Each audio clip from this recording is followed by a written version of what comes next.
Magandang araw po sa ating lahat. At heto, pag-usapan natin itong bagong recruit ng tropa ng Malacanang. Ha? Itong si Attorney Claire. Ha? Bagong recruit nga, binatikos niya itong patungkol sa Davao. No? Binatikos niya itong si Mayor Baste Duterte patungkol po dito sa tinanong siya na bumabalik na yung droga ng Pilipinas at nabanggit doon yung isa doon ay yung Davao. Oh. So napahiya siya, nag-backfire ang kanyang mga sinasabi kasi po tinitira niya kaagad itong si Baste Duterte. Okay, mamaya ha, i-explain ko yan sa inyo. Pangalawa nating pag-usapan ay video na nag-viral ngayon na itong si Manny Pacquiao ay umiyak na nagsasalita sa mikropono dahil sa kanyang pangangampanya. Umiyak. And the best actor goes to Manny Pacquiao. Parang parang pareha ito sa nangyari ni Kiko Pangilinan. Kasi paiyak-iyak itong si Pacquiao para lang manalo, okay? Para makuha ang sentimiento ng taong bayan. Okay, so ipakita ko yung video na yan ha. Mamaya ipapakita ko rin yung umiyak si Pacquiao. Itong pangatlo nating pag-uusapan ay itong press briefing nitong si Attorney Claire, sablay na mga pahayag niya. Okay? Hindi ka uubra sa mga DDS eh. Sabi nga ng mga ilan na disaster ito sa Malacanang. Magsisisi kayong kinuha nyo ito. Magsisisi kayong kinuha nyo ito eh. Sabi ni itong babaeng ito na bakit may nagalit? Bakit raw may nagalit at natamaan raw? Sabi niya, bato-bato sa langit, matamaan, wag magalit. We, ang korne. Ang korne. Mamaya pakinggan natin ang kanyang statement at tayo po ay magre-react. Kasi po, sobrang sablay. Sobrang sablay talaga. Okay? Yan po ang topic natin ngayon. Pero bago natin ito pag-uusapan, tulungan nyo po muna ako na i-like at saka i-share itong ating video para guys kakalat ito sa taong bayan. Okay? Sabay-sabay muna tayong mag-like and share sa Donmar TV. 1, 2, 3, go! Ayan, thank you very much. At sa mga bago pa lang dito sa Donmar TV, mag-subscribe na po kayo kung nagustuhan nyo ang ating video para kung sa gayon, ma-update kayo lagi dito. Okay? At yung mga cellphone ninyo, ma-notify yan kung meron tayong bagong uploads at kung meron tayong mga breaking news. Okay? Sabay-sabay muna tayong mag-subscribe sa Donmar TV. Subscribe everyone. 1, 2, 3, go! Ayan, nakasubscribe na ba lahat? Okay. So, heto. Ipapakita ko ito. Itong, hindi yan. Itong balita, patungkol po dito, eto. Ayan. By the way, guys, before ko mag-proceed, gusto ko munang magpapasalamat pala kay Telma Pasaua. Yan, sa $4.99. Miss Judge, maraming salamat sa 50 pesos at sa 125 pesos. Okay? Yung mga nagbibigay ng mga super chat natin. Maraming salamat, Ma'am Telma, Miss Judge. Thank you po. Okay. So, ito nga, itong si Attorney Claire. Sabi niya dito, Davao, including Davao City. Kasi tinanong Ma'am, anong masasabi ng administrasyon na bumabalik na itong mga droga sa Pilipinas? Davao, including Davao City. Davao talaga ang target. Kaya pala naiintindihan ko, kaya pala ito yung kinuha ni Bongbong Marcos, no? Kasi itong si Marcos, cry baby itong si Marcos, cry baby. Ito yung tagapagtanggol niya. Cry baby. Sablay rin ito Davao, including Davao City. Okay. Kung Davao City ang pinag-uusapan natin, sino ba ang mayor ng Davao City? So, pinatungkulan niya itong si Bastimero Duterte. Di ba yung anak niya, meaning si former President Duterte, si Mayor Basti Duterte, yan ang sabi niya. So, ang ibig bang sabihin, noon ay napaka-efficient ng anak niya? Tanong ng so, bumabalik ang droga. Bakit raw bumabalik sa Davao ang droga? Ang tanong ko dyan, bakit sinisisi niya itong si Basti Duterte na ang laki-laki ng Davao? No? Diyan pa lang, sablay ka. Okay? Sablay ka. Ito yung tipong Presidential Commission officer na hindi marunong mag-research.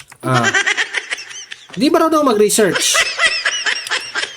Sa laki-laki ng Davao, ma'am, no? Hindi po balwarte yan ni Basti Duterte lahat. Ang balwarte lang po ni Basti Duterte, Davao City po. For your information, Davao City lang po. Hindi po entire Davao. Okay? Gusto natin malinaw yan, ha? Kung usap-usapan na bumalik na ang droga sa Davao, yung mga problema sa droga, bakit? Bakit ba? Baka hindi ka nag-research. Ito no, yung nasa likod mo, tingnan nyo. Ito yung mga dating binalita. Hindi mo pwedeng isisi sa mayor o kung kanino man ang isang problema ng droga sa isang lugar. Hindi mo pwedeng isisi yan sa mayor, sa congressman o kung sino man. Dapat isisi natin ito sa presidente mo. Sa bangag mong amo. Alam mo ba kung bakit? Tingnan nyo. Ito yung binalita dati ng Inquirer. Shake up in Davao Police. 3 city chiefs in 13 hours. Tingnan nyo yan. Binalita yan ng Inquirer.net. Sino ang gumalaw dyan? Di ba ang national? Pinalitan yung mga mga chief PNP dyan. Di ba? Yung mga chief ng mga police, pinalitan. Siyempre, pinalitan nila, that means to say, yan ang dahilan bakit lumala ang droga dyan sa Davao. Lumala dahil sa inyo. Ang Davao po, ang mga pulis po sa Davao, mga matitino, pinalitan nitong bangag mong administrasyon. Nito pa, 65 Davao police officers reassigned to Luzon. Galing ito ng Davao. Tapos, ang sisisihin mo, yung mayor. Sinong nag-reassign? Nandito, sino ang nag-reassign? Sabihin mo yan sa sarili mo. Ikaw, Castro ka. Ikaw si Claire Castro. Sablay Mas lalo, sa totoo lang, mas lalo kayong mapahiya dito administrasyon. Mas lalo kayong lulubog dito sa kinuha niyo, sa totoo lang. Ito pa, PNP reassigns Davao Cops amid political rift. Ito pa, 7 Davao City Cops in new drug war acts. Sinong may utos niyan? Si Marbel. Diba? Ang dami niyong pinalit sa Davao. Okay na yung Davao. Grabe na yung Davao na pagka-compose nila sa mga kapulisan, mga officers. Alam na nila kung ano ang gagawin nila. Dito pa, Torres says, changing of city directors was PNP chief order. So, dapat pala, isisi natin dito kay Marbel. Sino ay may utos kay Marbel? Sino pa? Si Bangag. Kaya pala lumala ang droga na naman sa Davao kasi po ano pala ito? Binago-bago nyo ang sistema ng Davao dito kay Marbel na inutusan ni Bangag. Grabe. Ito pa. There's more. 19 police chiefs in Davao City relieved, reassigned. Kawawang Davao. Wait, there's more. Cleansing or political vendetta. 40 Davao City Police officers ordered to relieve.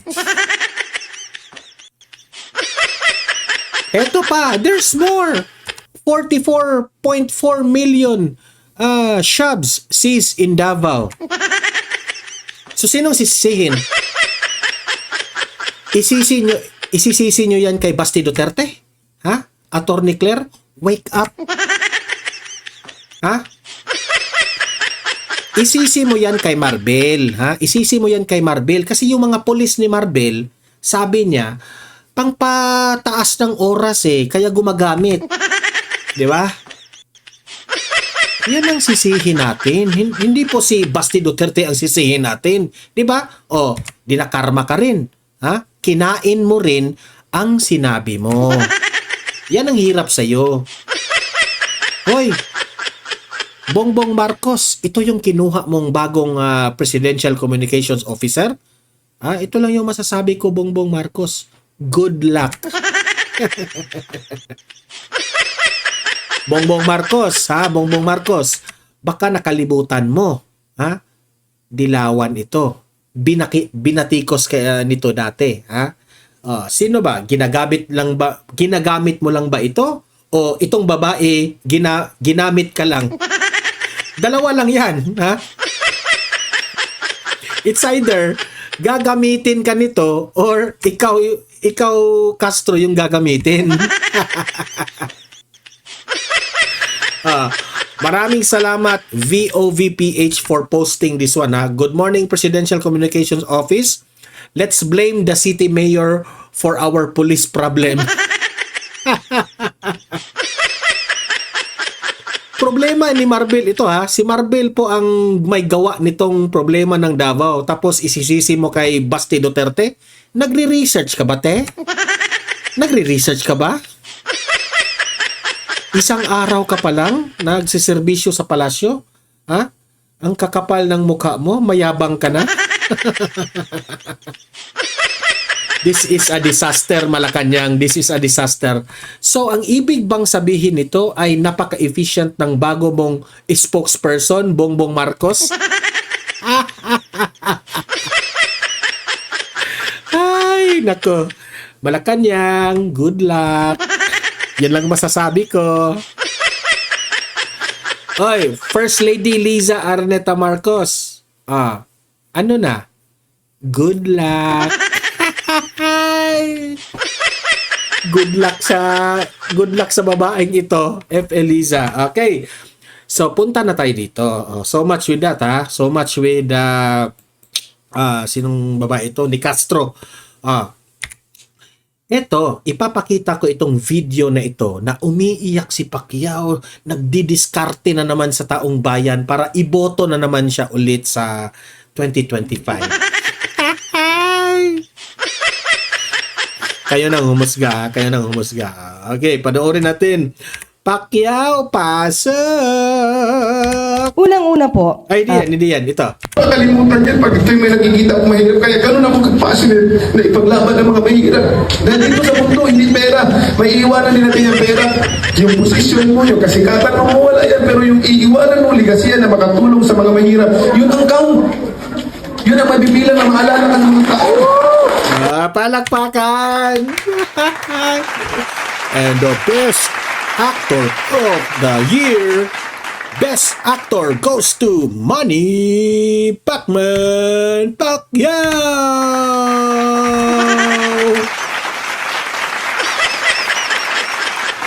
Alam mo, Manny Pacquiao, hindi ka lang magaling magboxing, magaling ka rin umacting, ha?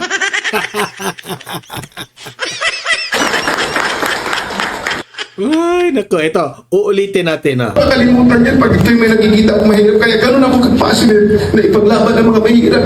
Dahil dito sa mundo, hindi pera. May iiwanan din natin yung pera. Yung posisyon mo, yung kasikatan mo, mawala yan. Pero yung iiwanan mo, ligasiyan na makatulong sa mga mahirap. Yun ang count. Yun ang mabibilang na maalala ka ng mga tao.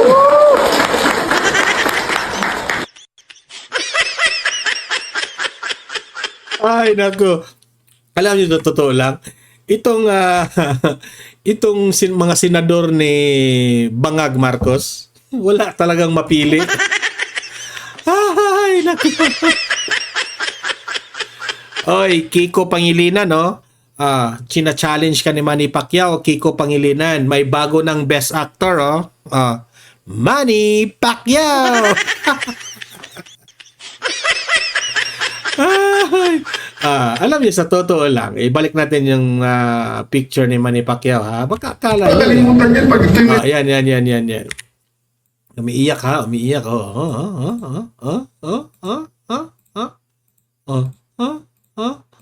Iyak, Pacquiao, iyak. Alam niyo, sa totoo lang, ang taong bayan po, sa mga kandidatong iyak ng iyak sa kampanya, kagaya ni Kiko Pangilinan, wala. Bumenta na yan dati.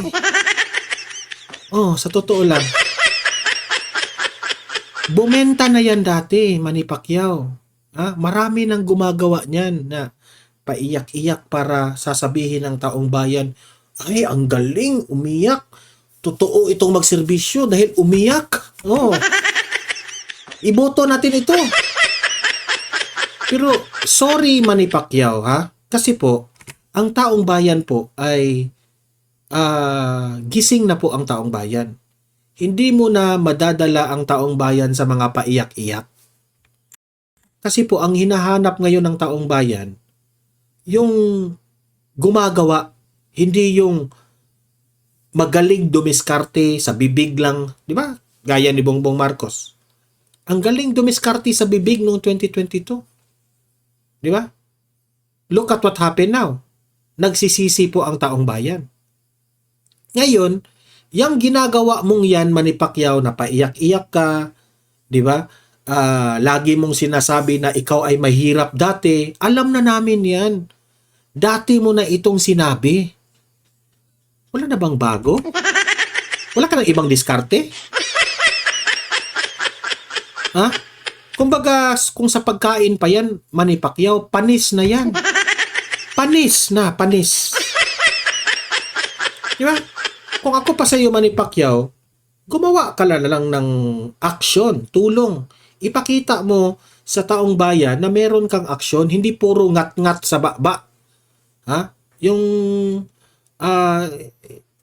style ni Manny Pacquiao kasi, ito yung tipong mga politician na classic politician na ipakita sa taong bayan na ano raw siya, may malasakit. Gawin mo. Ako, sa totoo lang, huwag kayong magpaka-plastic.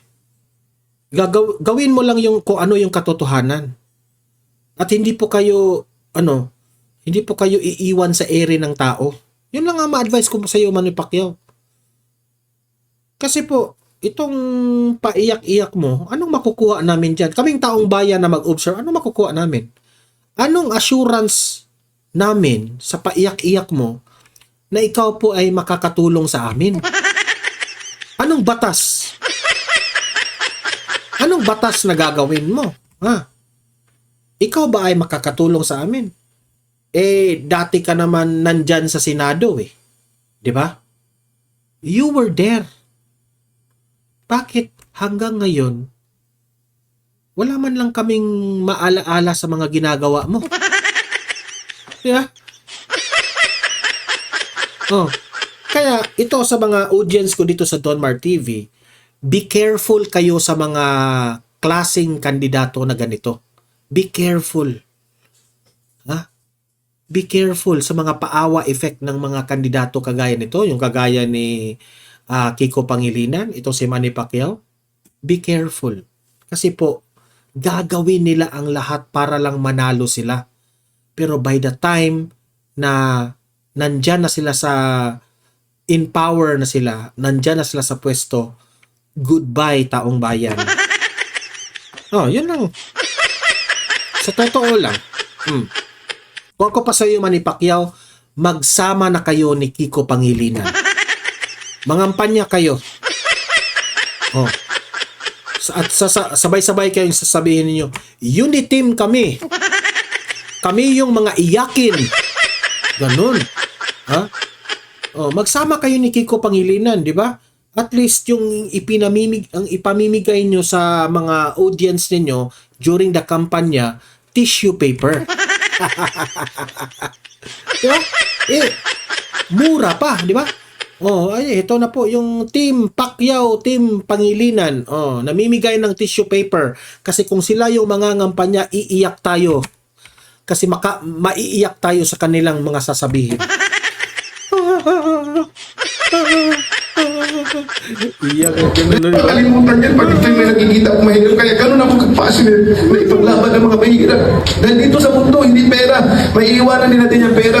Yung posisyon mo, yung kasikatan mo, mawala yan. Pero yung iiwanan mo, ligasiyan na makatulong sa mga mahirap, yun ang count. Yun ang mabibilang na maalala ng mga tao.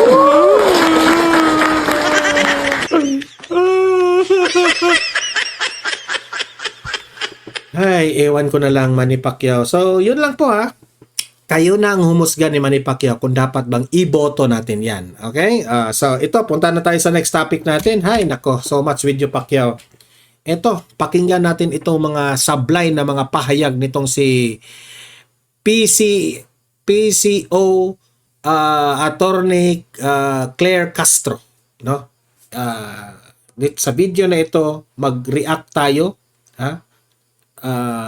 Gawa tayo ng opinion sa sinabi niya kasi sobrang sablay talaga. Maawa ka. Ay nako, nagalit raw kasi natamaan. Nagalit. Yan ang pautot niya, Ma'am, pasok ma'am, pasok. Unang-una po, ang sasagutin lang natin ay yung mukha. Ang sasagutin lang natin. Ganun, no? Ang taray. Ang taray ni ma'am. Good luck na lang kay Ma'am Shi. Good luck, Ma'am Shi. yung mga intriga na may Intriga. sense. Intriga na may sense. Ay, nako. Hindi ko alam, no? Bakit Bongbong Marcos, sa totoo lang, ito yung bumibili lang ng suka sa palengke tapos kinuha nyo na ng Presidential Communication Officer. Bumili lang to ng suka eh. Ito yung literal ha. Ito yung literal na bumili lang ng suka. Ngayon, PCO na. Ay!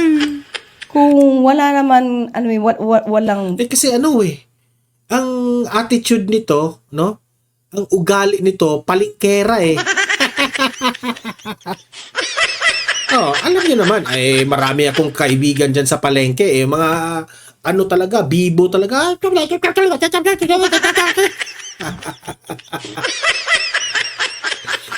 Ma'am, magkano yung suka na binili mo? Oy, isa pala, miyembro pala ito sa Team Suka. Ay, hindi pala, Team Nakakasuka. meaning, walang sense. Ikaw yung walang sense eh. Ikaw yung walang sense. Hindi nga namin alam bakit na Yusek ka eh. Ha? Yusek Castro. Magsama kayo ni Gadon. Hindi po natin to sasagutin. Okay? At patungkol po ko sa nauna, ang Pangulo sa pagbabatikos. It's just, Di ba? Nahihirapan siyang ipagtanggol ito. Kasi kung tutuusin, si Bongbong Marcos ang naunang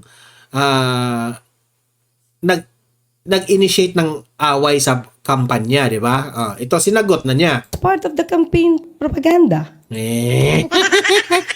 Umami na. It's part of the campaign propaganda. Ganun na. Part propaganda. Wala kang choice kasi siya nang unang umaway. Wala ka lang choice. No?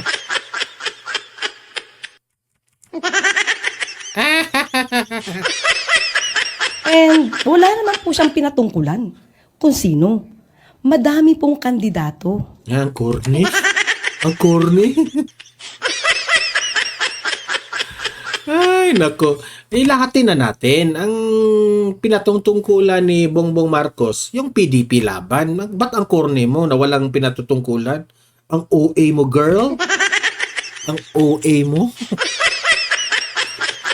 Ang nagtataka lang po ulit tayo kung bakit nag-aray. Ha? Wala namang nag-aray ah. Natutuwa nga kami. Actually, noong sinabi ni Bongbong Marcos na Team Suka, para lang bumibili ng suka na ganon, ganyan, ganyan. Actually, walang umaray. Walang umaray. Sa totoo lang. Kasi po, tingnan nyo ngayon ang sinasabi ng taong bayan. Di ba? Team Suka. Mas ginamit pa nga eh. Mas proud pa yung taong bayan na sinabi ni Bongbong Marcos na Team Suka po ang PDP laban. So, mali-mali yung mga sinasabi mo na may umaray. Mali-mali yung sinasabi mo na may natamaan at may nagalit. So, mali ka dun.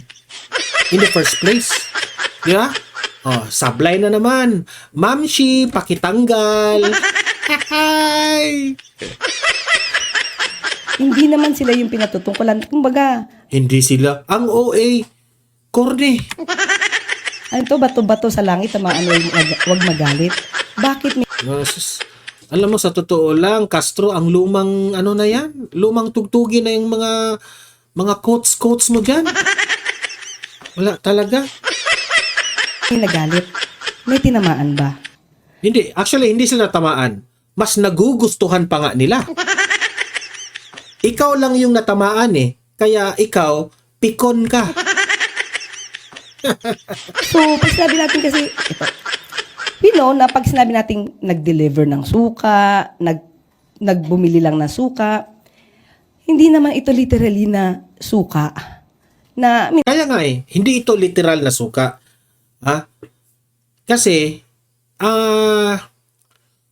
ang ibig mong sabihin na itong mga kandidato ni former President Duterte sa PDP laban, ibig mong sabihin, walang alam sa politika.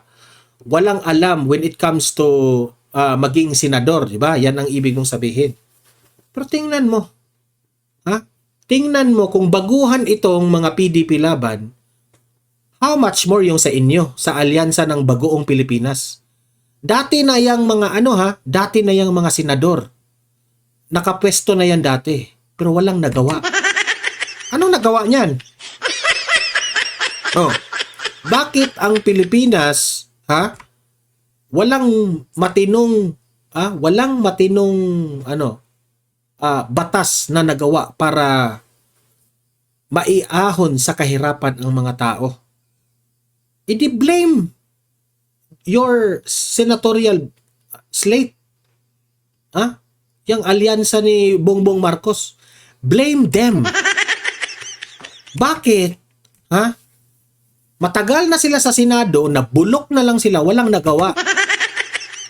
Dito na lang kami sa bago. Kung tutuusin, dito na lang kami sa bago. Kasi mga attorney, alam, marunong. Marunong gumawa ng batas. Guided by our former President Duterte, and we are proud of it.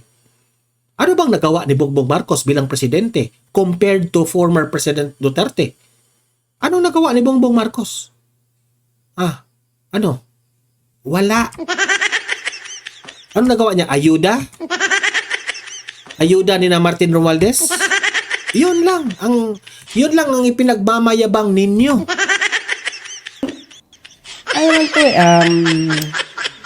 Idiom. It's just an idiom. Na sinabi na, when you say, nag-deliver ng suka, it means, Yang idiom na yan kumukuha pa kayo ng idea sa mga DDS. Yang idiom na yan, idea yan ni Panelo, ginagamit yan ni Tatay Digong. At ito si Bongbong Marcos, gagamitin niyo yung style ni Duterte, utot niyo. Utot niyo. baguhan. Wala pang alam masyado sa politika o sa proseso, sa trabaho. Anong walang alam sa proseso? Anong dinadakdak mo? Ikaw yung walang alam. Si former President Duterte, naging presidente na yan. Ikaw, vlogger ka lang. Vlogger na employed ng Malacanang ng one day. So, wag kang magmamarunong, te. Ate, wag kang magmamarunong. Hoy, Bongbong Marcos, yung spokesperson mo, oh, yung PCO mo, oh, nagdadaldal. Ma'am Shi, good luck. Ha? Good luck. Kung kayo tatanungin ko, maski naman kayo siguro alam nyo, maraming kandidato. Ako excited ako na mag-vlog araw-araw dahil dito. May babanatan na ako araw-araw. Na hindi alam ang trabaho ng pagiging Talaga? Di ko nga alam kung anong sa bagay, ganito na po ang quality ng Malacanang ngayon. at alam natin So tama lang yung isa na nag-resign yung isa kasi medyo matino pa yun eh. wala silang alam. Yun na lang, siguro, ouch. And at the Ouch. Alam mo, madam ha, hindi po ganyan sana ang ugali ng PCO. Dapat you must be professional. I think Bongbong Marcos hindi ka kumuha ng PCO, kumuha ka ng nakakuha ka ng vlogger. Ha? Totoo lang. Hindi ganito dapat ang ugali ng ano ha. Ito ba yung ipagmamayabang natin sa Pilipinas na PCO? Nakakahiya po ito sa buong bansa natin. Nakakahiya po ito sa lahat ng mga PCO ng iba't ibang bansa. Ano ang sasabihin ng ibang bansa sa atin? Ito ba yung PCO nyo? Ha? Kumuha pa kayo ng attorney na vlogger. Marami ito sa palengke. Doon na lang kayo kumuha, makasave pa kayo. same time, dapat hindi na sila tumakbo. Kasi hindi pwedeng gawing magpaka-apprentice sa Ang corny, baka apprentice.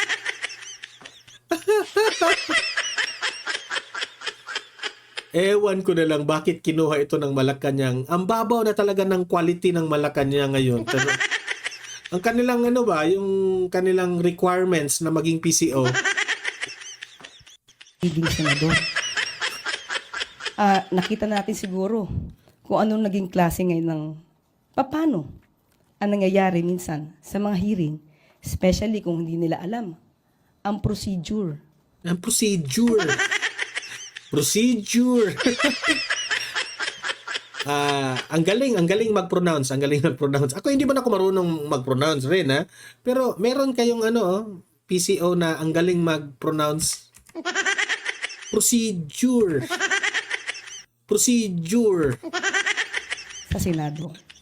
Isang kawalan, sayang ang oras, kawalan ito sa pondo ng bayan. Alam mo, sa totoo lang, hindi bagay sa kanya, no? Hindi mo, pasensya na po ha, hindi po tayo galit sa iyo ha, walang personalan, Attorney Claire ha, pero hindi bagay sa iyo maging PCO sa totoo lang.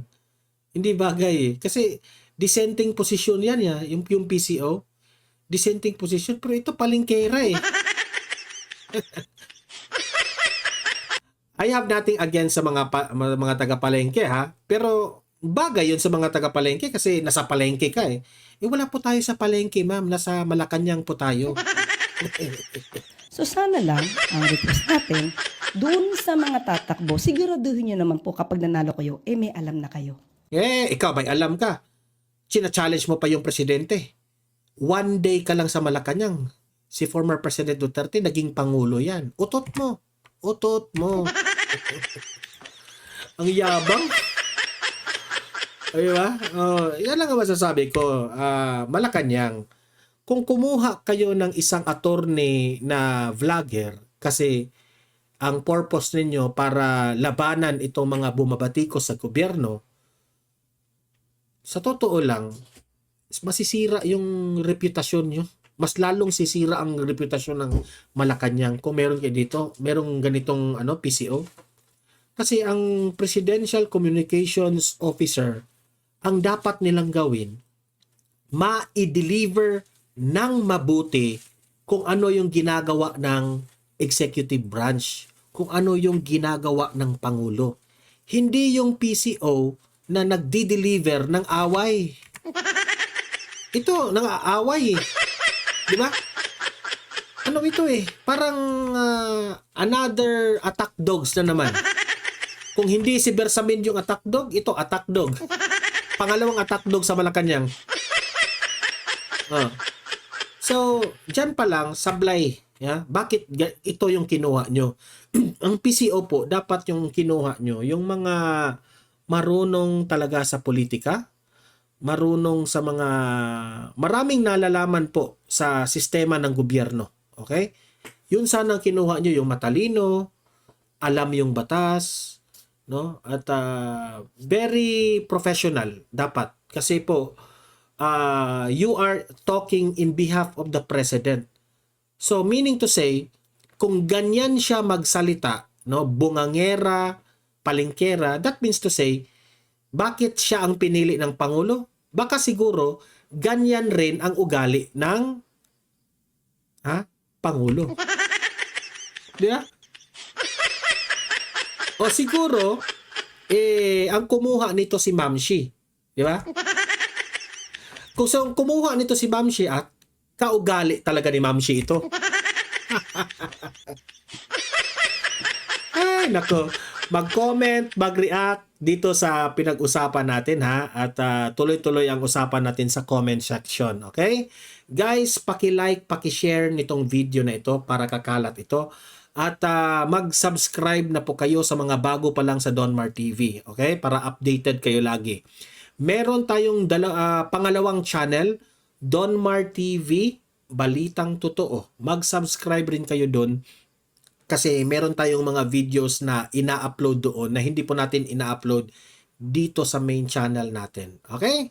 So, thank you very much. See you in my next video. See you in my next live. Have a great day. Have a great night. God bless po sa ating lahat. Mabuhay ang Pilipinas. Bye-bye.